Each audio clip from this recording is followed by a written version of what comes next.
Buenas tardes, señoras, señores, querido ministro, autoridades, pero sobre todo amigas y amigos. Quiero darles el agradecimiento y la bienvenida para este acto en el que el Círculo de Bellas Artes de Madrid reconoce hoy la labor de Sergio Ramírez, novelista, cuentista, ensayista, periodista, político y abogado nicaragüense.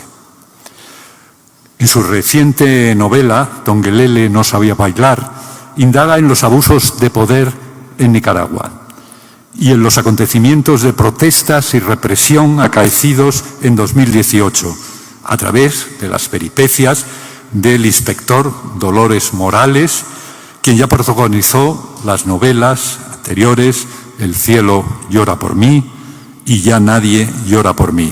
No les voy a hacer ningún spoiler sobre el final de esta novela. Y cuyas andanzas literarias, precisamente de este inspector Morales, parecen correr en paralelo con la propia biografía de Sergio Ramírez. Esta novela lleva semanas retenida y prohibida en Nicaragua y ha puesto el detonante de un exilio esforzado para un escritor que hace uso de la palabra, de la creación libre y de la libertad de expresión para dibujar una realidad dolorosa que responde a la agresividad propia de un régimen represivo y autoritario. Y sin embargo, nos podríamos preguntar, ¿qué es la escritura? Roland Barthes decía, cito, que la lengua del escritor es menos un fondo que un límite extremo. Es el lugar geométrico de todo lo que no podría decir sin perder, como Orfeo al volverse, la estable significación de su marcha y el gesto esencial de su sociabilidad. Sergio Ramírez nace en Massapequa, Nicaragua, el 5 de agosto de 1942. En 1959 ingresa en la Facultad de Derecho de la Universidad Nacional Autónoma de León y un año después funda la revista experimental Ventana, encabezando el movimiento literario del mismo nombre junto a Fernando Gordillo. En 1964 se gradúa como doctor en Derecho. Dirige entonces la revista Repertorio y asume la Secretaría General del Consejo Superior Universitario Centroamericano, en 2 ocasiones. Sus primeros pasos en el mundo literario son a través del cuento. Su primer relato, El estudiante, lo publica en 1960. 3 años más tarde publica Cuentos, una recopilación de relatos, para posteriormente publicar en 1970 Tiempo de fulgor, su primera novela. A partir de entonces ha seguido cultivando ambos géneros juntos con el ensayo y el periodismo. Su trayectoria política marca especialmente su trayectoria vital y literaria. En Nicaragua, en 1977, encabeza el grupo opositor de Los 12, integrado por intelectuales, empresarios, sacerdotes y dirigentes civiles, en apoyo del Frente Sandinista de Liberación Nacional y en lucha contra el régimen del presidente nicaragüense Somoza. Sergio Ramírez formó parte de la Junta de Gobierno de Reconstrucción Nacional que se creó tras el triunfo de la Revolución Sandinista en 1979. Entre 1985 y 1990 ejerció como vicepresidente bajo el mandato de Daniel Ortega. Tras la derrota electoral de ese Frente Sandinista, actuó como suplente de Daniel Ortega, siendo jefe de la bancada sandinista en la Asamblea Nacional hasta 1995. Un año después, se retira de la vida política para dedicarse a la literatura. Sus vivencias políticas quedan reflejadas en su memoria, Adiós muchachos, publicada en 1999. Como editor, funda la editorial universitaria centroamericana, Educa, en 1978, y la editorial Nueva Nicaragua en 1981. Su consagración internacional llega en 1998 cuando es galardonado con el premio Alfaguara por su novela Margarita, está linda la mar. Desde 1999 da clases en diferentes universidades de Estados Unidos, México, Perú, España y Chile. Su labor de prensa se ve reflejada dirigiendo publicaciones como Carátula y El Libro Azul, del Centro Nicaragüense de Escritores. Como periodista, ha trabajado en distintos medios centroamericanos de Guatemala, Panamá, Honduras, El Salvador y Costa Rica, así como en otros países de América del Sur, como Chile, Argentina, Venezuela o Bolivia.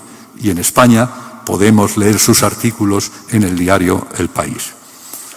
En 2014 es galardonado con el Premio Carlos Fuentes a la creación literaria en lengua española por considerar que su obra conjuga, cito, una literatura comprometida con una alta calidad literaria, destacándolo como intelectual libre y crítico de alta vocación cívica.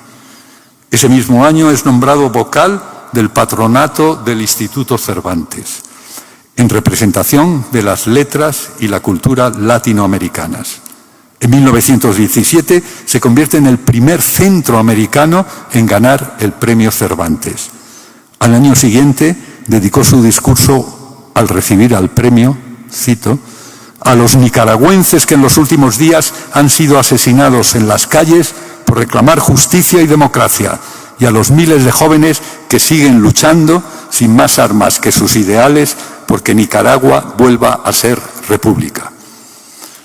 En el exilio forzado en el que Sergio Ramírez se encuentra actualmente, tras una orden de arresto que puede significar no volver a Nicaragua, se da la paradoja de una reacción a nivel internacional que siente, como bien dice el propio Ramírez, al violentar a un escritor, se violentan sus libros, se violenta su mundo imaginario, su mundo de creación literaria. Y que sea la primera vez que un libro suyo sea prohibido en Nicaragua, cosa que no ocurrió ni siquiera bajo la dictadura de Somoza. En sus propias palabras, cito, yo no estoy amenazado de prisión por el hecho de amenazar esas elecciones que ya ni siquiera existen. Estoy preso por una venganza por ser un escritor que es todo lo contrario a la mediocridad del régimen que representa.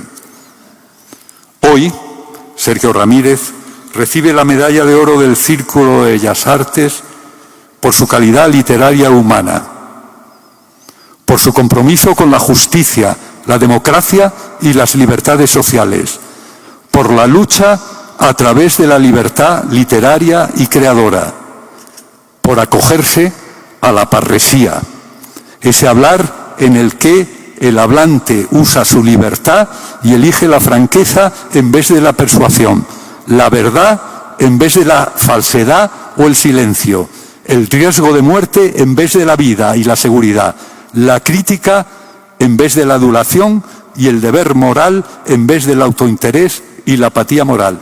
Foucault dicit. Por todo ello, el Círculo de Bellas Artes quiere premiarle hoy con su más alta distinción, su medalla de oro. Sergio.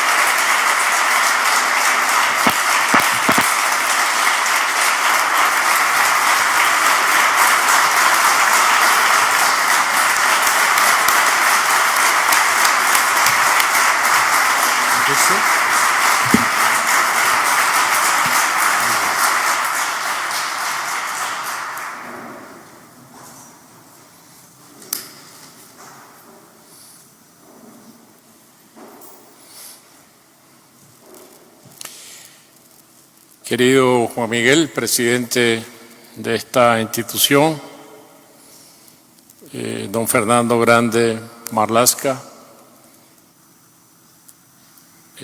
amigos todos, amigas, autoridades de esta institución, todos los que nos acompañan esta para mí muy dichosa tarde.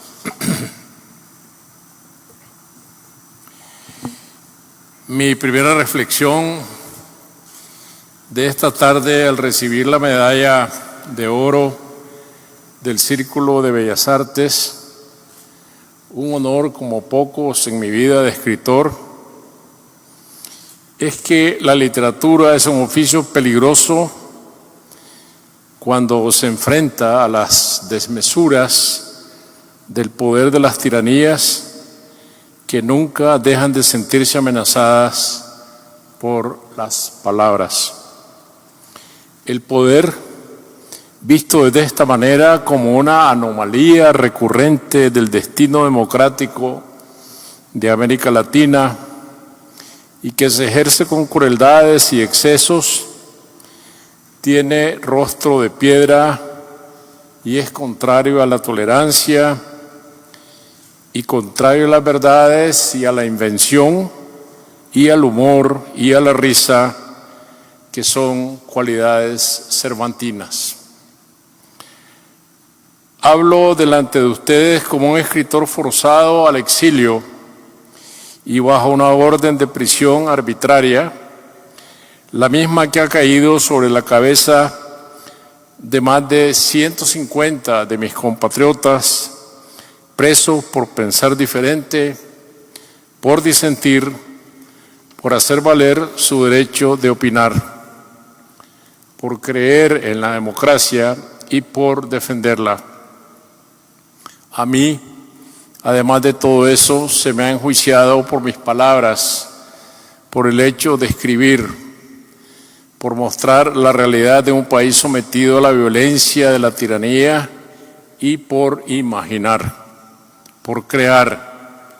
La invención también tiene un precio, porque a los ojos del poder absoluto la novela se vuelve subversiva. No he podido dejar de recordar a Ovidio, el más antiguo de los escritores exiliados que viene a mi memoria, desterrado a los confines más inhóspitos del Imperio Romano en el Mar Negro, allí, según decía él, donde ninguna otra cosa hay sino frío, enemigos y agua de mar que se congela en apretado hielo. Sus poemas o su irreverencia o sus opiniones, eso ya nunca llegará a saberse de cierto, ofendieron al emperador Augusto, que lo juzgó en secreto y lo sentenció al exilio, donde habría de morir afligido por las calamidades de la soledad y el ostracismo, extrañado. Cuando a un escritor se le envía al exilio, la pretensión es convertirlo en un extraño de su propia tierra, de su propia vida, de sus propios recuerdos.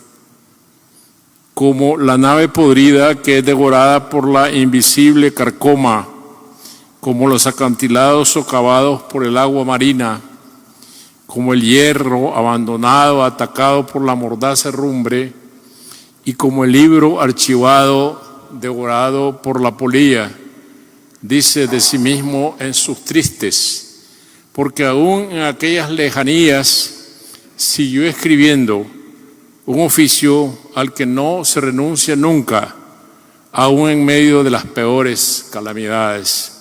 Más bien, la necesidad de escribir se exacerba entonces si uno se debe a las palabras o debe su vida a las palabras. Augusto, además de la majestad de su poder omnímodo, mandó a prohibir la circulación de El arte de amar, uno de los libros capitales del poeta desterrado, y mandó que se sacara de las bibliotecas públicas. Prohibidas sus palabras y alejado para siempre de su tierra, que era, según él mismo lo dijo, como ser llevado al sepulcro sin haber muerto. Pero sin ir más lejos en la historia, en América Latina se ha pagado siempre un alto precio por la libertad de palabra y por la libertad de la creación literaria. Muerte, desaparición, cárcel, destierro. Haroldo Conti y Rodolfo Walsh, asesinados por la dictadura del general Videla en Argentina. Al destierro fue a dar 2 veces Rómulo Gallegos, primero bajo la dictadura de Juan Vicente Gómez y luego bajo la dictadura de Marcos Pérez Jiménez, después que fue derrocado de la presidencia de Venezuela, que había ganado por abrumadora mayoría del voto popular. Había durado solamente 9 meses en el cargo, los mismos 9 meses que duró Juan Bosch, exilado por la dictadura del generalísimo Rafael Leónidas Trujillo, y luego de muerto Trujillo, electo presidente de la República Dominicana, también por abrumadora mayoría, solo para ser derrocado por los militares trujillistas, también a los mismos 9 meses, y vuelto otra vez al exilio. La lista es demasiado larga y solo cito los nombres que voy recordando mientras escribo estas líneas. Pablo Neruda se comprometió en 1946 con la candidatura de González Videla y se involucró en su campaña electoral, pero aquel ya en el poder lo mandó perseguir y tuvo que huir a través de la cordillera hacia Argentina. Exiliados tras el derrocamiento de Jacobo Arbenz en Guatemala, Tito Monterroso y Luis Cardoso de Aragón por la dictadura de Castillo Armas. Exiliado Augusto Roa Bastos por la dictadura de Stroessner en el Paraguay. Exiliado Mario Benedetti del Uruguay. Exiliado Juan Gelman de Argentina. Su hijo asesinado y su nuera secuestrada y llevada al Uruguay, donde dio a luz a una niña secuestrada por largos años, y él mismo canta mejor que nadie esa triste, desolada canción del exilio. Huesos que fuego a tanto amor han dado, exiliados del sur sin casa o número, ahora desueñan tanto sueño roto, una fatiga le distrae el alma, por el dolor pasean como niños bajo la lluvia ajena, una mujer habla en voz baja con sus pedacitos, como acunándoles no ser o nunca se fueron del país, o patria o puma que recorría la belleza como dicha infeliz, país de la memoria, donde nací, morí, tuve sustancia, huesitos que junté para encender, tierra que me enterraba para siempre. De modo que yo pertenezco a esa larga tradición de quienes pagan un precio por sus palabras, 2 veces bajo orden de prisión y 2 veces obligado al exilio, primero en mi juventud por una dictadura familiar y tantos años después por otra dictadura familiar. La historia mordiéndose siempre la cola en un país desvalido, hermoso y trágico a la vez. Pero hay algo de lo que nunca nadie podrá exiliarme, ni el más tirano de los poderes, y es de mi propia lengua. Porque mi lengua de escribir realidades, de crear mundos imaginarios, de inventar universos nuevos, es una lengua que no conoce fronteras. Hay lenguas que tienen al país por cárcel, lenguas que terminan donde terminan las fronteras. Claro que el tamaño de una lengua no se mide por sus límites geográficos, ni creo que haya lenguas pequeñas. Todas tienen sus propios registros mágicos e inmensas posibilidades literarias, pero esta de la que hablo son lenguas hacia adentro. No sé lo que es vivir en uno de esos espacios verbales cerrados. Hay escritores que desde allí, desde esos compartimentos, se han trasplantado a alguna de las grandes lenguas europeas, como es el caso de Milán Kundera, que vio sus libros prohibidos en su país natal y luego dejó de escribir en checo para hacerlo en francés. Son escritores que dejan de escribir en la lengua en que nacieron y con la que nacieron bajo un sentimiento de asfixia. El sentimiento de que su voz se escucha de cerca pero no de lejos. Y no puedo verlo sino como una dolorosa mutilación, como la que se practicaba a los castrati en el siglo XVII, que ganaban así una nueva voz, pero perdían para siempre la propia. Mutilarse para sobrevivir, porque te prohíben ser leído en tu propio país. Pero peor que la castración es la deslenguación, la lengua cortada, suprimida, extirpada desde su arranque y raíz. Que le quiten a uno su lengua por la fuerza. Otro de los grandes escritores centroeuropeos, Sándor Márai, sintió que había muerto cuando sus libros, que entonces solo podían leerse en húngaro, también fueron prohibidos en su patria. Ya tenían sus novelas El País por cárcel y ahora las enviaban al cementerio. Le habían extirpado la voz como castigo. No solo nadie podría leerlo al otro lado de la guardarraya, ni siquiera en Polonia o en Austria, donde no estaba traducido entonces, sino que tampoco podría ser leído en su propio país, como que no existiera. Y así el mundo se perdió por muchos años de la espléndida belleza de sus palabras, mientras él decidía su suicidio en el exilio, ya sin lengua. Nicaragua es un país más pequeño que la Hungría de Sándor Márai o de lo que fue la antigua Checoslovaquia de Milán Kundera, y por eso me intriga y me aterra esa posibilidad de que nadie pudiera oírme más allá de mis fronteras, o la de quedarme alguna vez sin lengua, el limbo de las palabras o su infierno.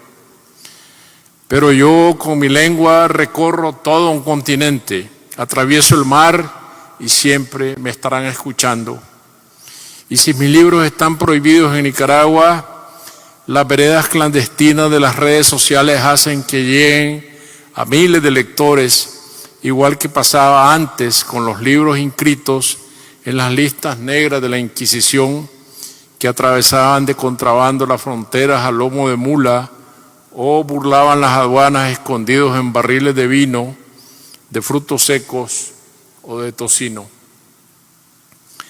Por eso es que las palabras se vuelven tan temibles, porque tienen filo, porque desafían, porque no se las puede someter, porque son la expresión misma de la libertad.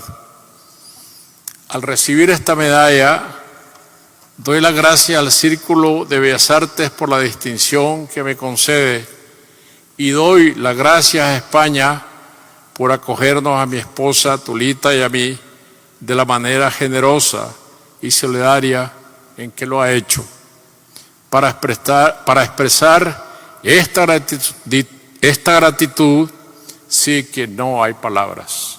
Muchas gracias.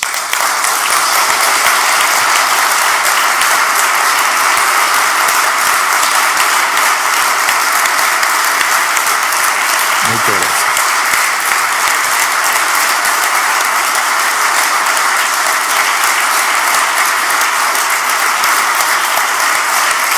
Gracias.